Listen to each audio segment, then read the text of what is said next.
Okay, let's get started. I'd like to introduce you all to Tisha Brown, who is the curator of a project called the Damascus Project, launched in Wisconsin a couple of years ago, reached out and partnered with the Minnesota Conference and hoping to extend their tentacles into the Illinois Conference.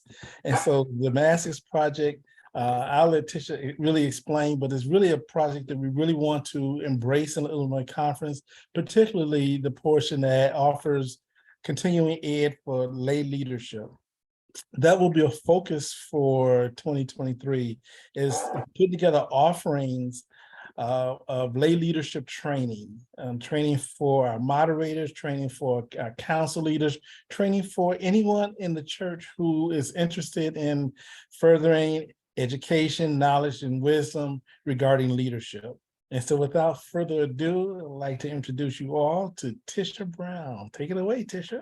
Thank you so much, Terrell, and thank you for inviting me to be here with you all today. I really appreciate the opportunity to get to meet some colleagues in ministry in Illinois and to share a little bit about the Damascus Project. I'm Tisha Brown. I've been in the Wisconsin Conference for 20 years. I just celebrated my 20-year ordination anniversary this year, and I am about a week and 2 days away from my end of time with the Damascus Project. So I'm in the process of transitioning over, and we'll be welcoming a new director. But everything that I've shared with you will still be relevant as we move into the new year, and we'll have a smooth transition to a new person. I'm going to be I'm leaving the work with the Wisconsin Conference to build my bakery. I started a bakery during the pandemic in my home, out of my home, and I bake gluten and dairy-free bread and other donuts and other delicious things. And so that's gotten quite popular in my area. I live in southern Wisconsin near Madison, in a little town called Mount Horeb. And so I'm going to be seeing if I can grow a business over the next couple of years. So taking an opportunity to do that. But the Damascus Project has been a labor of true love for me, and the 20 years that I've spent in local church and conference ministry has definitely been a labor of love. And so I have a presentation I'm going to share with you as a way to kind of keep me on track so that I don't, before I do that, first, what I would like to hear from some of you is, what do you see are the most pressing leadership needs in your congregation or in congregations in general? What do you see? Terrell laid out a few things, moderators and those kinds of things. What are you seeing in your ministry contexts are the leadership and faith development needs of lay leaders and lay people? And maybe you could just unmute yourself and go ahead and speak if you're so moved, or type whatever you'd like to contribute in the chat, and we can participate that way too. Sunday school teachers. Sunday school teachers, say more about that. What kind of training or support? Just need them. You just need them. Okay. Yes, I mean, maybe there are some trainings that would be helpful if, different like trainings for smaller churches, larger churches, for combinations of classrooms together, different ages, intergenerational, not intergenerational, but maybe that as well, and different, more innovative ideas, so that it seems like the traditional style of Sunday school is not working, especially in the small churches. So they do have trouble getting teachers. Right. So faith development, like just kind of how are we going to approach faith development as we continue to be the church in the world today? Yeah, especially for the littler ones. Yep. Thank you, Peg. Yeah, I would add to the list nominating committees themselves. So like identifying the gifts of people in the congregation and lifting them up. Mm-hmm. If I can put words in your mouth. Quite honestly, in our church, it's reestablishing sense of trust in some of the leadership. Mm, That has been a problem, partly because of some unfortunate ministers, but also the lay people themselves that weren't doing their job properly. okay. Yeah. Yeah. Thank you, Chris. So how do we rebuild trust when it's been broken in various ways? Yeah. Yeah. Based on my, this is Jim Powers. This based on my observation, not only in our own church, but other churches, communication about HR, human relationship issues within the church. And we don't tend to, my observation is we don't tend to do that well. And that communication, lack of ability to communicate effectively in regards to those causes unnecessary problems that we might, with proper skills and leadership, be able to do differently. Does that make Yeah. Absolutely. I think it's so many dynamics at play in a congregation when you have a pastor who's employed to a certain extent within the congregation, and then lay leaders who are mostly volunteers may or may not have expertise in that human resources area. And so how do we handle some of those delicate human resource types of conversations? What are the things that we can share? What are confidential things that need to be held, confidentially, that kind of thing. Welcome, Darcy. We're just kind of sharing shortly what leadership needs we see. Maybe you heard that already, but yes, yeah. I've been here the whole time. I just Okay. was on camera, and I just wanted to add to the conversation to support, encourage younger people.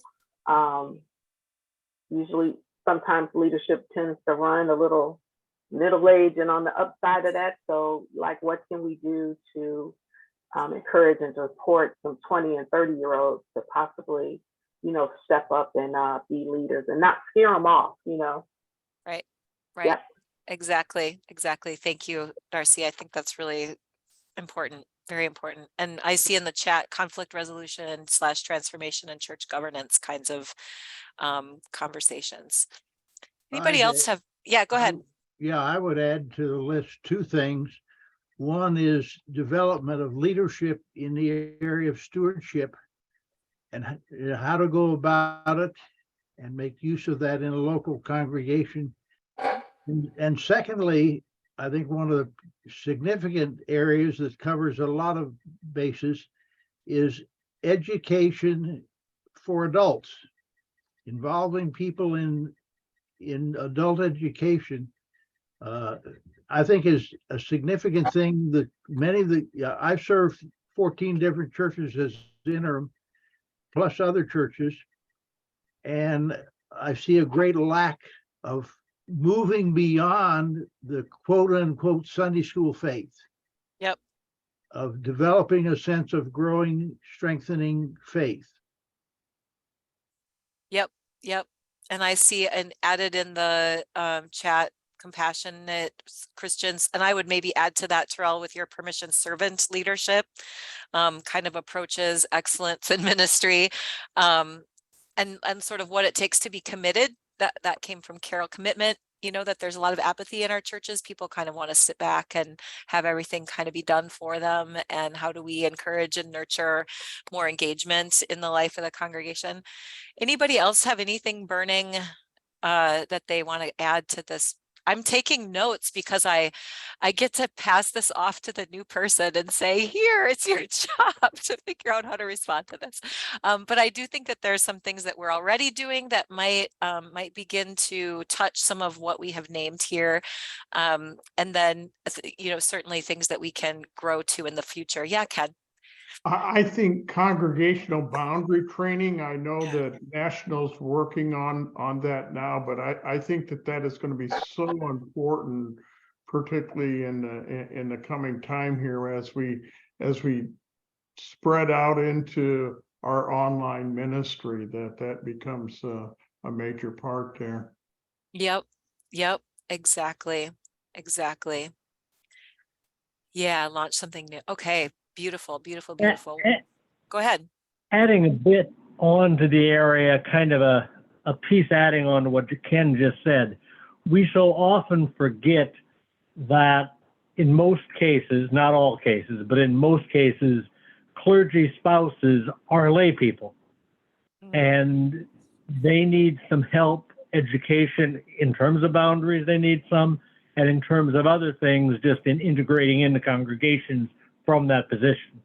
Sure, that's a very unique position that a person plays, and there's a lot of joy that can come there, but also a lot of challenging dynamics that can emerge there as well. So thank you for lifting that up.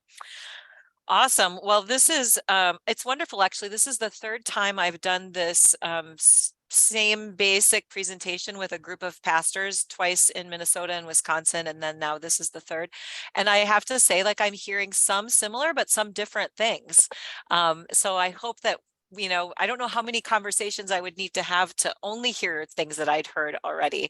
But clearly I need to have, you know, we would want to have a few more so we can get a pretty comprehensive list of sort of what are the challenges that we are facing in our congregations in the United Church of Christ, and how might the Damascus Project be one partner, you know, one possible place for helping to address, you know, and equipping people in some of these ways. So I'm going to just, I'll share my screen and work through my presentation to tell you a little bit about the Damascus Project. So the Damascus Project is a collaborative effort, actually, of the Minnesota and the Wisconsin conferences. We've been working together on this since 2017. This little roadmap actually should start back in 1994, because that's when the Wisconsin Conference launched what was called the Lay Academy. We started the Lay Academy with the idea that lay people were hungry for and needed opportunities to engage in theological formation in ways that were deeper and richer than what maybe many congregations were able to provide, especially smaller congregations. And also that there was a need for leadership development and leadership training in the conference, and the sense that bringing lay people together within a program to equip them, to help them to grow in faith, would ultimately serve the strength of the leadership of the conference overall. And I would say that in the 30 plus years that the Lay Academy operated, well, 20 plus years actually, that the Lay Academy operated, I would say that it was a successful endeavor for the Wisconsin Conference to invest in equipping lay leaders in that way. So anyway, I would say that this road with the Damascus Project really started in 1994 with that commitment that the Wisconsin Conference made to really equipping lay leaders, and not only in leadership training, the sort of how-tos of leadership in a local church, but also really taking seriously the faith development needs of adults to grow, as someone I think said, beyond the Sunday school notion of faith. In 2017, the Minnesota and Wisconsin conferences started kind of talking to each other about the Lay Academy, and are there ways that we could build like Minnesota was like, well, could we create a same kind of thing in our conference? What would that look like? And so we suggested that maybe we look at something collaboratively, that we try to work together on creating a program. And I was thinking, you know, at that stage that we probably also needed to be thinking about going online so that we could meet a broader range of people in a broader geographic space than what you can do if people have to all drive to one centralized location. So we pulled together a team of people, and in December of 2017, we did a 3-day retreat where we studied the story of Paul's conversion on the road to Damascus, and talked about that story as being a time of pivotal transformation in the early Christian, in the early Christian history, where Paul, who had been a persecutor of the Jews, became, the greatest apostle, the greatest missionary who was spreading the good news of Jesus Christ. And something really pivotal and crucial happened in that moment on the road to Damascus, where Paul was transformed in his thinking about who Jesus was and whether or not the people following Jesus needed or deserved to be persecuted. So we feel like we kind of talked about Paul didn't leave his tradition behind. He brought the best of his tradition with him into the manifestation of the Christian church that sort of grew out of that time. So that became kind of a guide for us to say, we're not throwing out the traditions of what we have done before. We're bringing the best of what has come before us with us into this new reality. And the new reality that we were imagining was the multiple paths pronouncement of the United Church of Christ. How will we equip leaders for faithful pastoral leadership in ways that do not require the 4 years of college and the 3 years of seminary that have been the long-standing tradition in the United Church of Christ, or at least in the white aspects of the United Church of Christ. So how do we really live into that multiple paths pronouncement in a way that is meaningful and that helps people and equips people for ministry? So in 2018, 2019, 2020, we offered some experimental courses. We were kind of playing around with different models of different things that could work. And then, of course, in 2020, the pandemic happened. And what happened in 2020, which was really pivotal, is that we decided to close down the Lay Academy because we couldn't meet in person anyway. So we finished out the year of 2020 with the people that had enrolled in the in-person program, and then we closed that down and moved everything online. And we made a commitment to developing solely online learning that had both a community component to it, as well as an online learning kind of learn on your own time / asynchronous component to it, so that we were kind of doing a hybrid of learning that happens synchronously, so everybody's in the room, so to speak, at the same time, and learning that happens asynchronously, meaning people are engaging in that learning on their own time. In 2020, 2021, then we really launched a few experimental of those online only courses during the pandemic, and then spent some time in the summer and fall of 2021 really developing the core offerings, which you'll see are what we've been working on in 2022. So that's kind of been our flow of development. This is our mission statement. We, inspired by Paul's transformation on the road to Damascus, we nurture vitality within the body of Christ by transforming the people of God through theological study and equipping them for effective leadership within their congregations and communities. So I really see some of what you all were alluding to about the sort of apathy, people's, not feeling super charged up in their faith. That's hard to have a vital congregation if people are not feeling super excited about being followers of Jesus. And so we really see a lot of what we do as really being a way that we nurture vitality in local churches and vitality in faith for the people who participate. And that the lens through which we do that is theological study and leadership development. We have some foundational values, which will look very, very familiar to many of us as being very important, very kind of core to the United Church of Christ as a progressive denomination. We want to be open to change in faith and belief.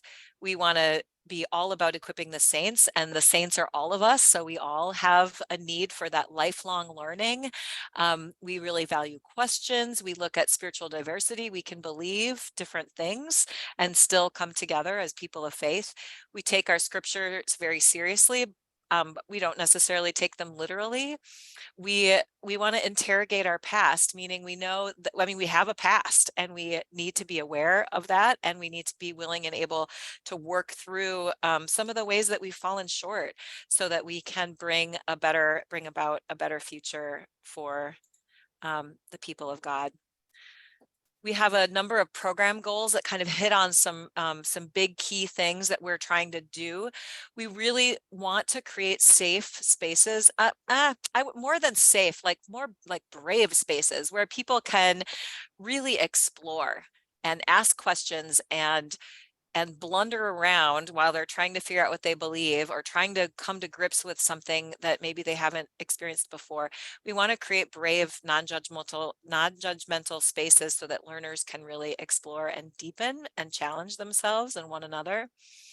We want to equip all the saints so that we're doing through theological learning so that laity are empowered to speak about their faith and to share their gifts for ministries of all kinds. I really believe that we empower leaders by empowering them as people of faith first, and then helping them to find ways to serve and equipping them for service.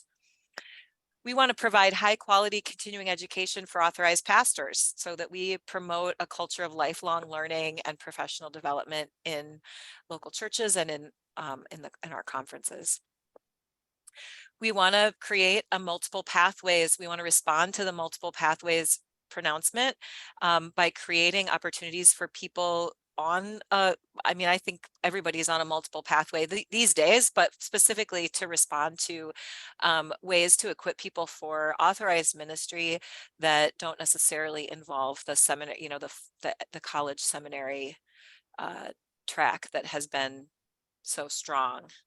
So everything that we do is mindful of the UCC's marks for faithful and effective authorized ministers. We deal with those on a very regular basis. We want to strengthen the whole body of Christ by creating opportunities for clergy and laity to grow together as leaders and as learners, so that we can model how we share leadership with one another in our local churches, and how we govern, respecting the various roles that each of us plays. And then we want to respond in particular to the needs of small and rural churches, since this was kind of an upper Midwest sort of endeavor initially. And frankly, many of our churches, even in urban areas, are going to be smaller. So we really want to equip those people in smaller congregations to nurture vitality, and to share the wisdom that they bring with the wider church. I sort of believe, and I'm sure this isn't going to be any big surprise to you, that the leadership of lay people is going to be more and more crucial as time goes by, and especially as our churches get smaller and the dollars get tighter. And so I think this is a very important equipping of lay people, both from a faith perspective and from a tools and practices and best practices kind of perspective, are super important. So where we are right now is we have three sort of buckets of learning that we're trying to respond to.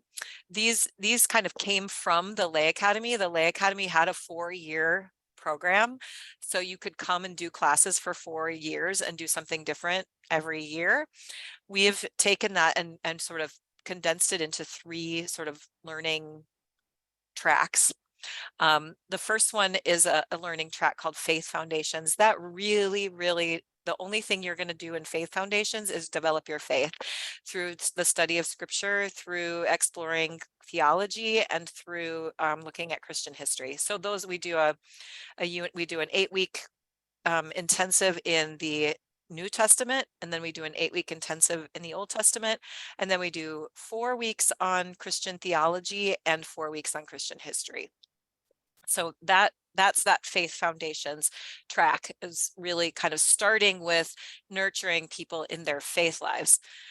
The second track that we're going to offer, or we are offering intensives in, is called Leadership Skills. And this is probably the bucket, where Terrell was kind of pointing at the most.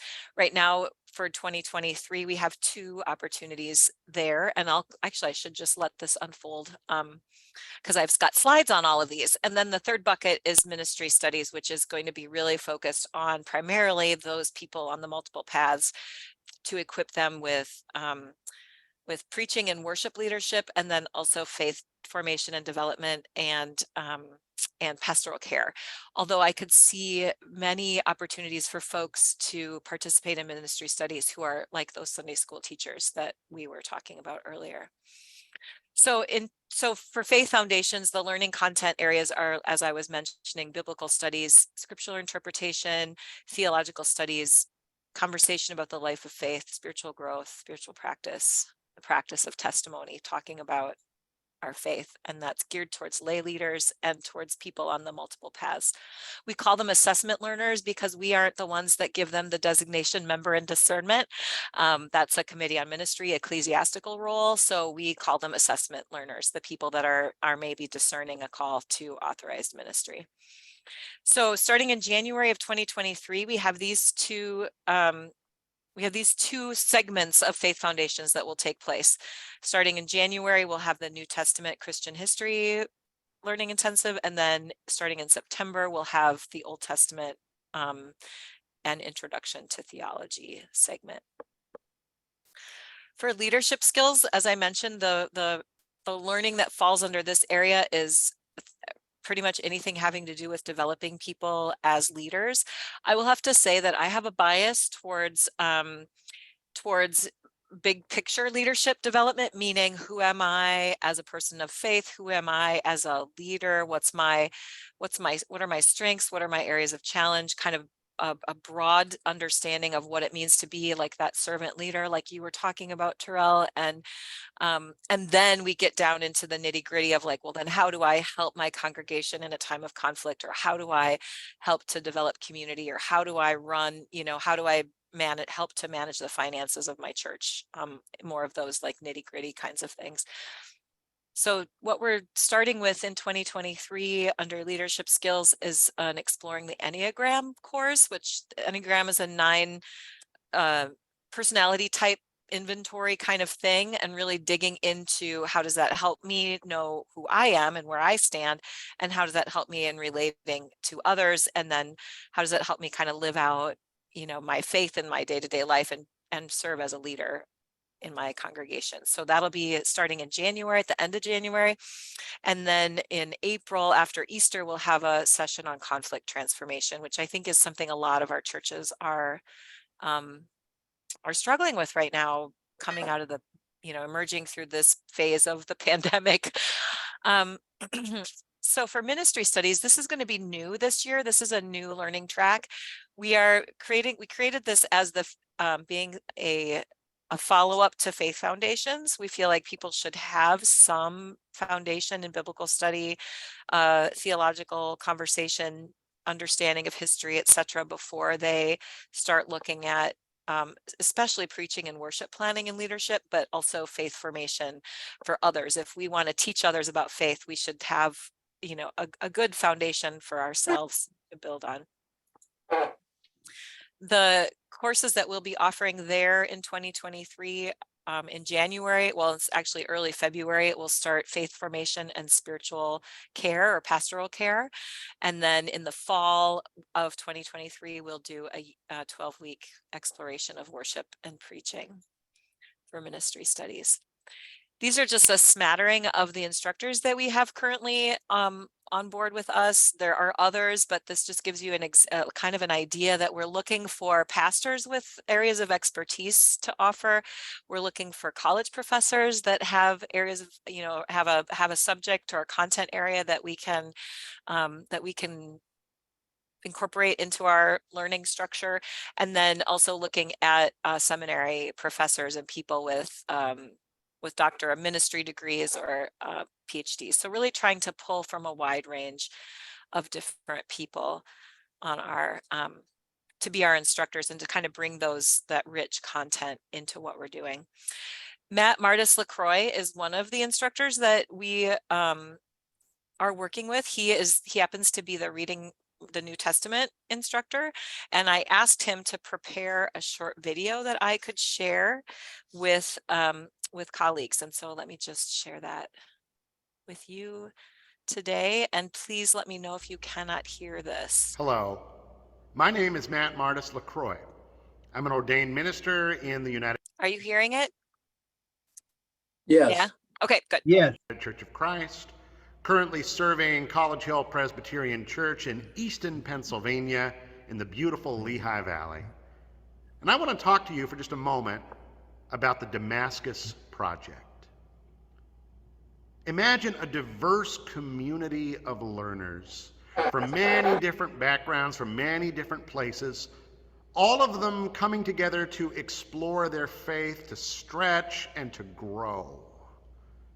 Imagine members of your church learning new methods for interpreting Scripture, discovering new ways to listen for the still speaking voice of God. That's the Damascus Project.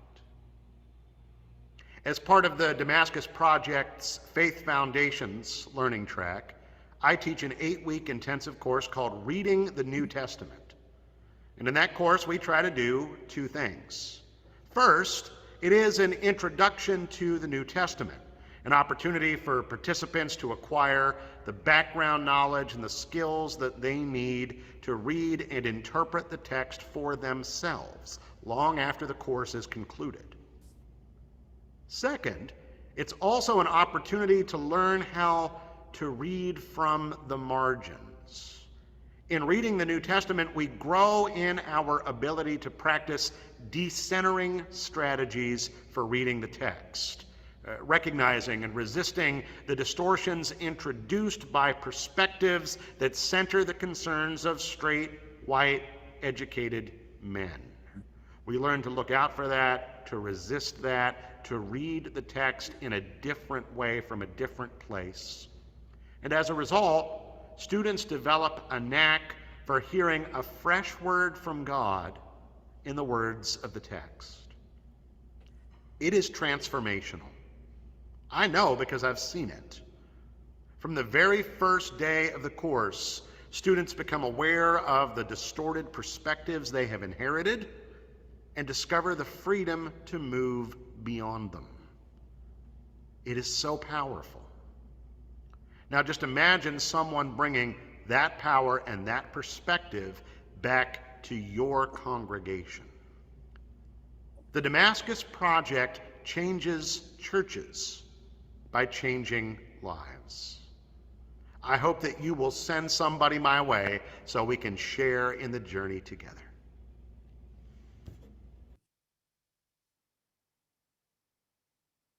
That's a little bit from Matt. So one of the really crucial components that helps us to do what we do is our online platform, which we call the Damascus Project Network. This is a free online community that's built on top of the Mighty Networks platform, if anybody's heard of that. The reason we chose this platform is that it emphasizes community space above course delivery. And so one of the theories that I have about faith formation, about learning, about vitality in congregations is it's all about the relationships. It's all about our conversations with one another. It's all about how we share resources and support and encourage one another. And so when we went looking for an online home for the Damascus Project, that community, the desire to bring people together in community and to have conversations with one another was front and center. And this Mighty Networks platform was the one we decided to go with. You can join this platform, and I will put the link to that you see down here at the bottom of your screen in the chat when we're done with this presentation. And you can join the network anytime you want. Anybody in your congregation can join it. We have a free conversation that's happening on a regular basis throughout the month. And then it's also the place that people go to access the courses that they then also pay for. And then from time to time, we also offer additional things. Like over the summer, I did a reading group of this book by Ryan Panzer that you'll see called Being Church in a Tech-Shaped Culture. So we did a 4-week study of that book and then met with the author and had conversation with him. So we do some different kinds of things like that. So I'm hoping that you'll respond in some way to this presentation. I'm hoping that you'll invite someone from your local church to consider enrolling in either Faith Foundations or one of the 2 leadership skills learning opportunities. I hope that you'll share some bulletin announcements that I will send to Terrell to send out to to those of you who are here today. And then I hope that you'll join the Damascus Project Network and sort of check it out for yourself. Maybe an additional one would be to sign up for our newsletter. We send out a newsletter on a fairly regular basis.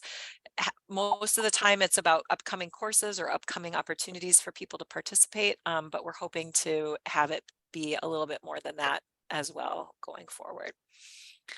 Mhm.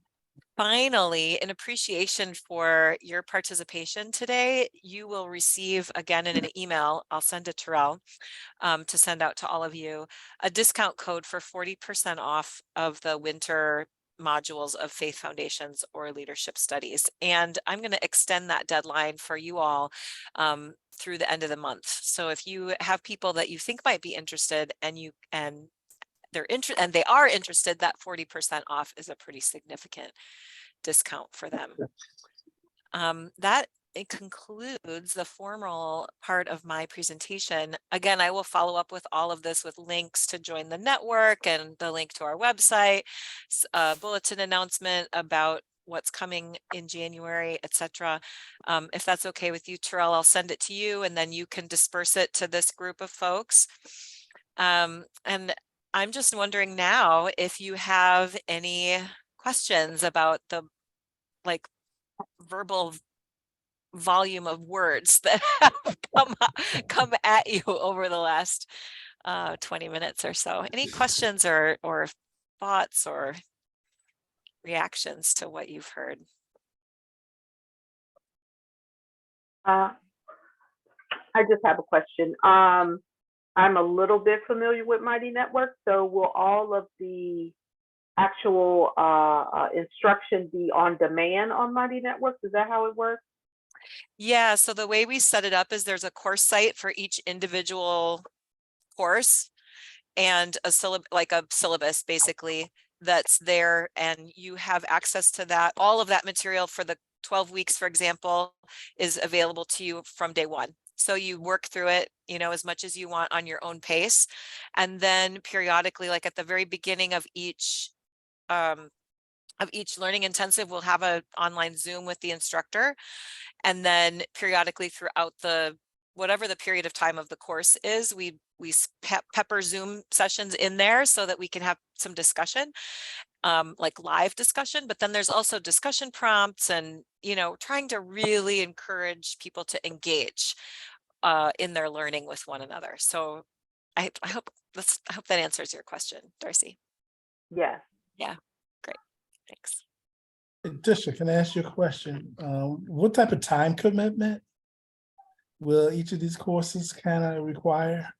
Yeah, we say generally like 2 to 3 hours a week. And it really, this is one of the things that is a key principle in my mind of adult learning, is that adults learn what they want to learn, when they want to learn it, when they need to learn it, right? Like we all, when we need to know something, we go and we find out, the information and the knowledge that we need. We don't always learn stuff just because someone else thinks we should, or we don't necessarily engage with material just because someone else thinks we should. And so while we tell the instructors to aim at 2 to 3 hours a week of material, it's very customizable to what you have time for, and you have access to the material for a full year. So even though the actual timing of the course might be 12 weeks, when that 12 weeks is over, you can go back into that online space and look at the material, look at the recordings of the live sessions. We always record all the live sessions so that you can go back and look at the recordings. You can continue to engage and maybe pick up pieces that you missed, or go back and go deeper with something that you were curious about but didn't have time for at the time. So trying to respond to that. Okay, thank you. Yeah, you bet. It's like anything, you get out of it what you put into it, but it does take commitment. It does take, setting aside some time, 1 day a week or a couple nights a week or whatever to do it. Tim Powers again, wondering in terms of the Old Testament and the New Testament, what would be different about the courses through the Damascus Project and the Old Testament and New Testament courses that we might have taken in seminary? Yeah, well, they're shorter. They're not going to go as in depth as your seminary courses were able to go in 16 weeks with, maybe sometimes 9 hours. I think my Hebrew Bible course was like 9 hours of lecture a week. So you're definitely not getting the depth necessarily. So we really emphasize on equipping people with some really key, giving them the historical, like a little bit of a glimpse of understanding of the historical and cultural realities of those different biblical books. And then at this, or like tomes are not, what are they called? Canons, the biblical canons. And then, really like trying to pull out some key pieces. Like I know Matt with the New Testament, we talk about one epistle. He does talk about all 4 gospels. He spends quite a bit of time with the gospels and looking at the synoptic, comparing the different gospels with each other. But again, you're just not going to get the depth that you would get in a seminary course.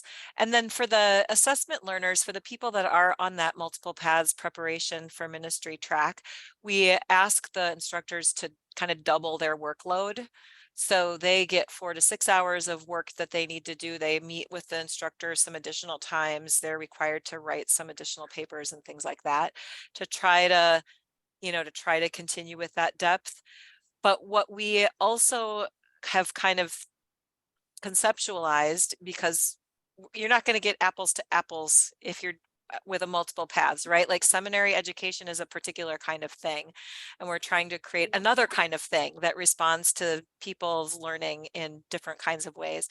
And so what we're really hoping is that people will come back time and time again to deepen their learning, so eventually there would be 3 or 4 different biblical studies classes happening under that Faith Foundations heading versus just the one. Okay, thank you. If that helps, yeah. Yes.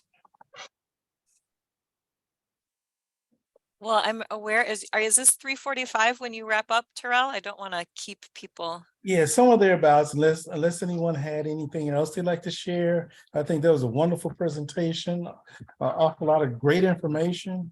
And really looking forward to those who have some interest, 40% off. And she's extended the deadline to the end of the year. And so that's awfully gracious of you. Thanks a lot, Tisha. I'm Yeah. hoping to have some takers, Yep. takers.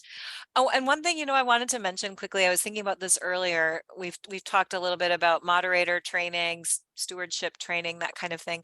One of the things that I would hope would start to happen, I don't know so much about specific classes for moderators or classes for stewardship people, but in our Damascus Project Network platform, we have the capacity to create small groups, so to speak. So we could create a small group for moderators. And we Okay. could invite all the moderators in, our 3 conferences to join that small group. And if there was someone who could monitor the conversation, could post questions, could sort of facilitate that, that small group to a certain extent online, then those moderators would have a place to turn to ask questions, to receive support, to share resources with each other. I think that just connecting people with one another and trusting them to share what they know and to ask questions is really one of the key features of that Damascus Project Network, that online platform that we haven't utilized to its fullest extent yet. And so that would, to me, be one kind of low-hanging fruit, to just create a moderators cohort and find someone who could facilitate it, and then, just kind of see what happens. So anyway, I wanted to mention that before we sign off. Does the Damascus Project have a website? Yes, we also have a website. I will send that. I'm going to type it into the chat right now. And also pricing for the classes. I think I might have missed that slide, but I know You had a slide in the other presentation. Yeah, so the Faith Foundations is 325 for a lay leader, but with the 40% off, that takes it down below 200, I believe, for a 12-week learning intensive. For the leadership skills for the Enneagram course, that's 175 for that 6-week course. And then the conflict course will be $100 for the 4-week course. So we're trying to do different price points for different lengths of time. But that 40% off would apply to all of those opportunities. That's great. That's absolutely great. Yeah. Just trying to get people to get involved and Yeah. see where we go.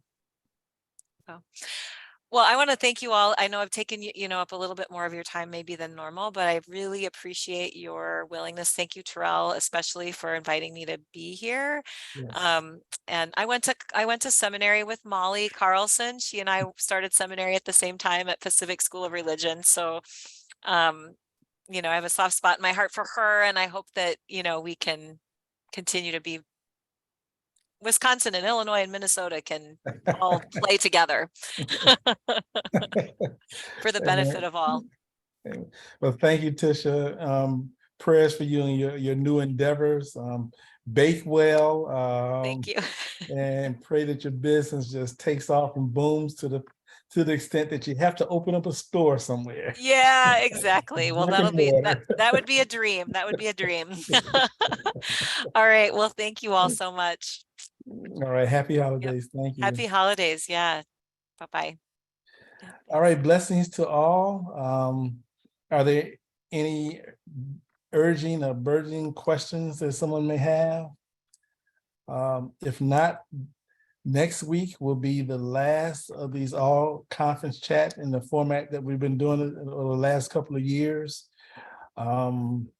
Next week, as you probably have heard, Waltrina Middleton will be the guest speaker from Community Renewal Society, and she'll talk about some programs and offering that we can partner with the Community Renewal Society with respect to continuing education. Next year, as we kind of take a look into what can best serve the conference, one of the things we're thinking about is changing the format of these gatherings. And so they will not be the weekly gathering, a weekly offering that we are experiencing now. It'll be once a month. And please, please, please, I know many of you get Faithful Fridays, and some of us peruse it, some of us look for those things, and we don't read it in totality, but the information that really highlights when we'll be doing these conversations, these types of conversations, will appear in Faithful Friday and will appear on the website. And so there will be specific offerings with specific titles. Just as an example, like the one we had today, we specifically talked about a program with the Damascus Project. There's a communication that we need, and we are invested in sharing from the national office. And so one of the months will highlight things that are happening at national and how they impact us at the conference and the association levels.